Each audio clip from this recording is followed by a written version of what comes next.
Hello po, kung nga po pala sa ating tutorial, ganito rin sa ulo sublimation printer machine. Bale, dito po tayo ngayon sa Smart 5 feet. Ito po pala yung printer head ng Smart 5 feet. Ito po pala yung copy. Ito naman po yung wiper. It's clean.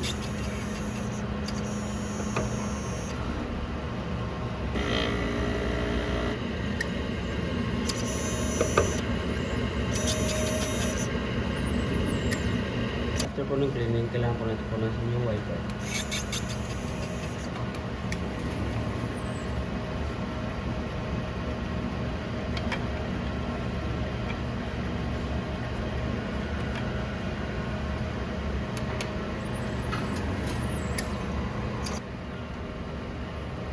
Nozzle test.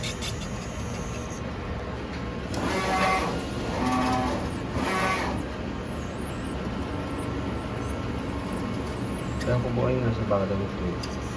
Ito nga pala yung in-tank. Yung label niya po yung tank.